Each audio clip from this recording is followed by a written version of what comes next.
autis atau yang dikenal juga dengan nama autistic spectrum disorder itu merupakan suatu kondisi yang ditandai oleh beberapa gejala seperti kurangnya interaksi sosial, kemudian adanya perilaku yang boleh kita bilang aneh, kemudian berulang-ulang, dan biasanya individu tersebut akan mengalami gangguan komunikasi baik verbal maupun nonverbal. Kondisi ini biasanya ditemukan pada anak dan biasanya menetap hingga usia remaja bahkan dewasa. Beberapa anak dengan autis ini mampu hidup secara mandiri, namun sebagian harus hidup dengan disabilitas berat sehingga membutuhkan dukungan seumur hidupnya. Anak dengan autisme itu juga merupakan anak-anak yang mampu atau mempunyai talenta yang unik dan juga tidak kalah dari anak yang normal. Kepedulian kita untuk menerima anak-anak autisme ini di masyarakat sangat penting untuk perkembangan sosial anak-anak autis.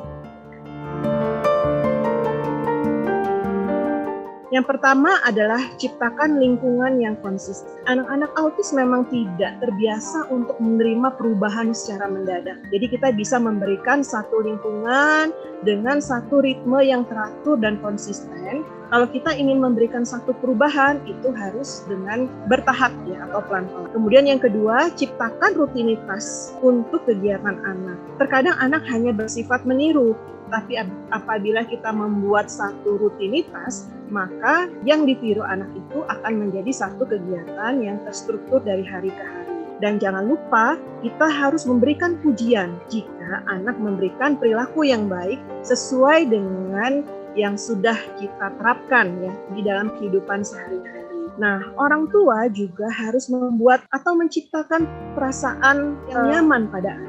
Suasana rumah yang rileks ya, kemudian orang tua juga berusaha untuk memahami anak sehingga anak merasa nyaman, itu juga diperlukan ya pada keadaan ini. Di sini peran lingkungan sosial juga penting untuk melindungi dan mencegah perundungan atau bullying anak-anak dengan autis. Ya. Nah, kemudian bagaimana sebenarnya dengan peran pemerintah?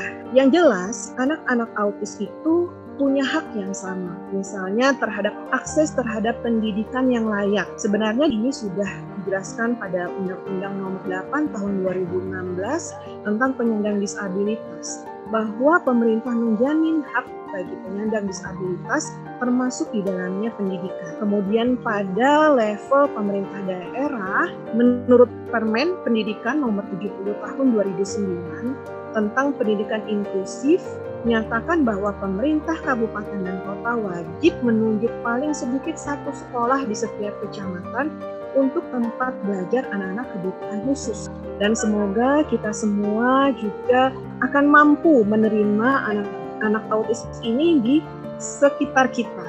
Mereka juga punya hak yang sama dan mereka juga punya hak hidup dan mendapat penghidupan yang layak ya untuk berada di masyarakat. Baik. Terima kasih semuanya. Assalamualaikum warahmatullahi wabarakatuh.